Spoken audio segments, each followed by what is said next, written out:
तो रामलला और रामलला के आसपास हो रही राजनीतिकरण, उसके बारे में भी अगर आपको बता दें, क्योंकि तस्वीरें जो सीधा अयोध्या से आ रही है, किस तरीके से जो राम नगरी है वो सज चुकी है और इंतजार अब पूरा दर्शन का रह गया भगवान राम का, क्योंकि उनकी मूर्ति की जो स्थापना है वो गर्भगृह में कल कर दी गई थी और बस 3 दिन रह गए हैं प्राण प्रतिष्ठा के समारोह को। लेकिन राजनीतिकरण किस तरीके से किया जा रहा है, क्योंकि आखिरकार ये हुआ कैसे 3 दशकों के बाद हम देख पा रहे हैं, क्योंकि हमें वो घटना अभी तक याद है और सभी के दिमाग में ताजा है कि 1990 में आखिरकार हुआ क्या था, जब समाजवादी पार्टी की सरकार यूपी में थी और आखिरकार उनके जो सीधे सवाल पूछे गए थे कि 1990 में कार सेवकों पर जिस तरीके से हमला किया हुआ, कई की जाने गई और उनका जो सैक्रिफाइस है उसके बतौर हम देख पा रहे कि आखिरकार राम मंदिर आज खड़ा हो पाया, आज अयोध्या में उसको अपनी आइडेंटिटी वापस मिल रही है और रामलला जिस तरीके से अयोध्या 500 साल बाद वापस लौट रहे हैं। लेकिन यहीं पर समाजवादी पार्टी के कई ऐसे नेता हैं जो जायज ठहरा रहे हैं कि कार सेवकों के ऊपर जो हमला किया गया उनकी तरफ से ये कहना है और ये जस्टिफिकेशन देनी है कि आखिरकार संविधान को बचाने के लिए ये एक्शन लिया गया था। This is coming directly from Mulayam Singh Yadav, the late former chief minister of Uttar Pradesh. His brother Shivpal Yadav has been asked exactly why has government had opened fire on the car sevaks back in 1990, and he replies, what's wrong? There was nothing wrong that was done. It was only done to save the constitution. संविधान की रक्षा की गई थी, court के आदेश का पालन हुआ था। भारतीय जनता पार्टी के केवल झूठ बोलते हैं, तो वहाँ के प्रशासनिक की जिम्मेदारी थी इस कोर्ट के अनुसार यथास्थिति बनाए रखनी थी। तो किसने उस पर तो संविधान के उल्लंघन किया, किसने कोर्ट के आदेश का उल्लंघन किया, उनके खिलाफ तो कार्रवाई होना चाहिए था। समाजवादी पार्टी का जो प्रतिनिधि मंडल है वो राम मंदिर कब जाएगा और कितने लोग जाएंगे आपके साथ में, राष्ट्रीय अध्यक्ष जी के साथ में? 22 के बाद हम लोग मैं परिवार के जाएंगे। अब बात थोड़ी अटपटी लगती है, क्योंकि इन्हीं की पार्टी के नेता वो चाह रहे हैं कि वो राम मंदिर जरूर उनके दर्शन करें और वो कह रहे हैं कि अगर आमंत्रण मिला होता, लेकिन आमंत्रण अगर मिला भी तो उसे ठुकरा दिया और उन्होंने कहा कि वो परिवार सहित जरूर अयोध्या जाएंगे, रामलला के दर्शन जरूर करेंगे। लेकिन उन्हीं के पार्टी के नेता अब ये कह रहे कि अंधाधुंध जो फायरिंग की गई थी कार सेवकों पर वो सही था, संविधान की रक्षा करना उनका परम धर्म बता रहे हैं। अब वो खुद की बात अगर हम कर ले, क्योंकि राम जन्मभूमि मूवमेंट में जुड़े हुए जितने भी जो लोग हैं, जितने भी परिवार है जो खत्म हो चुके हैं, वो आखिरकार कह रहे हैं कि जिनकी जान गई उनको तो वो याद जरूर करते हैं, लेकिन उनका जो मकसद था वो आज पूरा होते हुए नजर आ रहा है। देखिए, संविधान की रक्षा की गई थी, कोर्ट के आदेश का पालन हुआ था। भारतीय जनता पार्टी के केवल झूठ बोलते हैं, तो वहाँ के प्रशासनिक की जिम्मेदारी थी इस कोर्ट के अनुसार यथास्थिति बनाए रखनी थी। तो किसने उस पर तो संविधान के उल्लंघन किया, किसने कोर्ट के आदेश का उल्लंघन किया, उनके खिलाफ तो कार्रवाई होना चाहिए था। अयोध्या में राम मंदिर पर घटना घटी थी, वहां पर बिना किसी न्यायपालिका के निर्देश के, बिना किसी प्रशासनिक आदेश के बड़े पैमाने पर अराजक तत्वों ने जो तोड़फोड़ की थी, तत्कालीन सरकार ने संविधान की रक्षा के लिए, कानून की रक्षा के लिए, अमन चैन कायम रखने के लिए उस समय जो गोली चलवाई थी वो सरकार का अपना कर्तव्य था, सरकार ने अपना कर्तव्य निभाया था। जब भी कोई भीड़ उग्र रूप धारण करता है और कानून को हाथ में ले लेता है, तो बल प्रयोग स्वाभाविक तौर पर की जाती है। और जब जरूरत आन पड़ती है शासन को कि स्थिति को नियंत्रण में लेना है, तो हवाई फायरिंग भी होती है। तो शासन अपने कर्तव्यों का निर्वहन करती है, तो उस कर्तव्य का निर्वहन के संदर्भ में अपनी उन्होंने बातें कही है। सबका योगदान है, मैं तो मानता हूँ मुलायम सिंह यादव का भी योगदान है। अगर वो गोली नहीं चलाते तो आंदोलन इतना बढ़ता नहीं।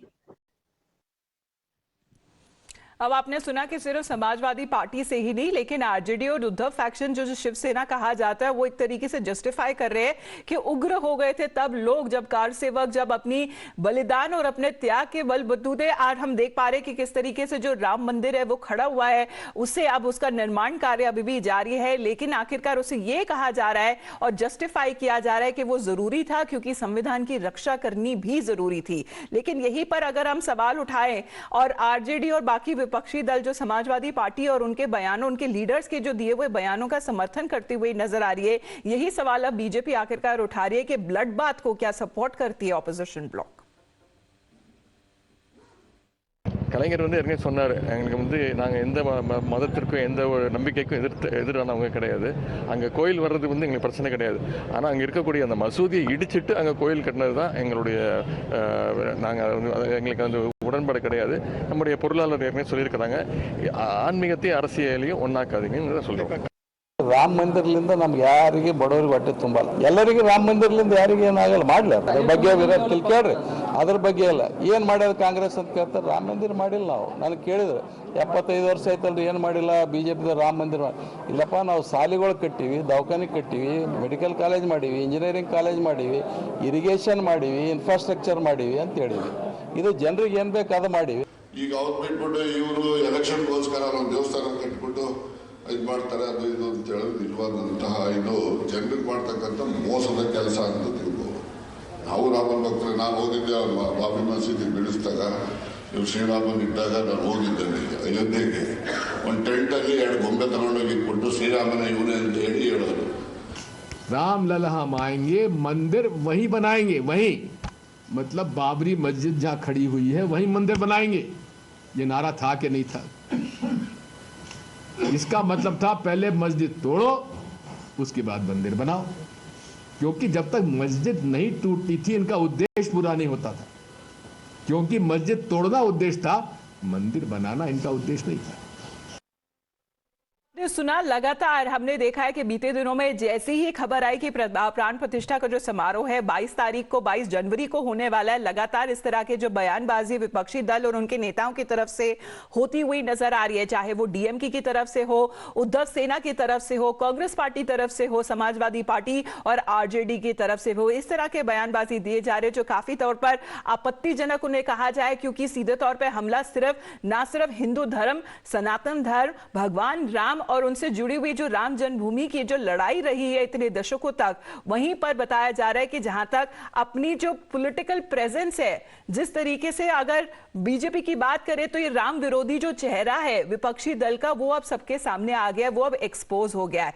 बट यहीं पर अगर बात करें तो यही जो दल है बताया जा रहे हैं पैरेलल भक्ति करते हुए भी नजर आ रहे हैं। 22 तारीख को इनके अपने अलग अलग रिलीजियस प्रोग्राम्स होंगे जहां पर ये हिस्सा लेंगे और सीधे तौर पर एक कोशिश की जा रही है कि प्राण प्रतिष्ठा का जो समारोह है उसे ओवर शैडो कर सके।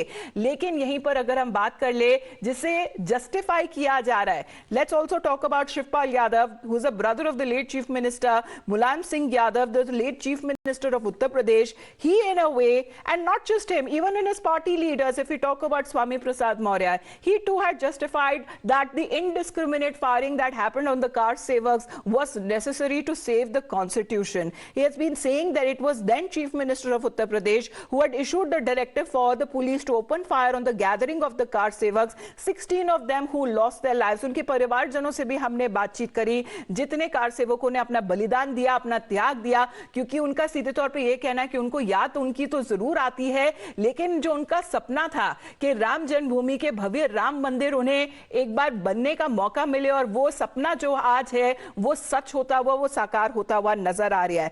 बट कंट्रोवर्शियल जहां तक स्टेटमेंट्स की बात करें, क्योंकि आज एक और लेटेस्ट जो लाइन में जुड़ गए हैं वो हम बात करेंगे दिग्विजय सिंह की, क्योंकि अब हम देख पा रहे हैं कि उन्होंने सवाल उठाए आखिरकार मूर्ति जिसे विराजमान, जिसकी स्थापना कल की गई थी गर्भगृह में, आखिरकार वो कह रहे कि ये मूर्ति नहीं है जिसका जो प्रॉमिस था वो किया गया था, ये वो मूर्ति नहीं है, क्योंकि राम लल्ला की बात हुई थी, राम लल्ला की मूर्ति का स्थापना की जाएगी गर्भगृह में, लेकिन अभी भी वो ऐसा लग रहा है कि ये वो मूर्ति नहीं है जिसकी स्थापना कल गर्भगृह यानी कि सैंक्टम सैंक्टोरन में करी गई है. Here, as far as the politics that seems to be surrounding over Ram Mandir, and of course Shivpal Yadav, who is the brother of late Mulayam Singh Yadav, has been justifying the government's decision to fire on car sevaks, and the senior Samajwadi Party leader said that the then government was following the court orders and this was just a move to protect the constitution, and this was only done because Ayodhya now. We also heard, अगर हम बात करें योगी आदित्यनाथ जो मुख्यमंत्री है, उन्होंने कहा कि अब राम भक्तों के ऊपर कभी बुलेट नहीं लेकिन उनको सिर्फ लड्डू दिए जाएंगे. और इस तरीके से जो सिचुएशन है और जो वक्त है किस तरह से बदल गया है, क्योंकि जो सैकड़ों की जो संख्या में जो कार सेवक बताए जाते हैं उनका अब सपना साकार हो रहा है. एक बार सुन लेते हैं आखिरकार पॉलिटिशियंस की तरफ से क्या स्टेटमेंट्स दी गई. संविधान की रक्षा की गई थी, कोर्ट के आदेश का पालन हुआ था.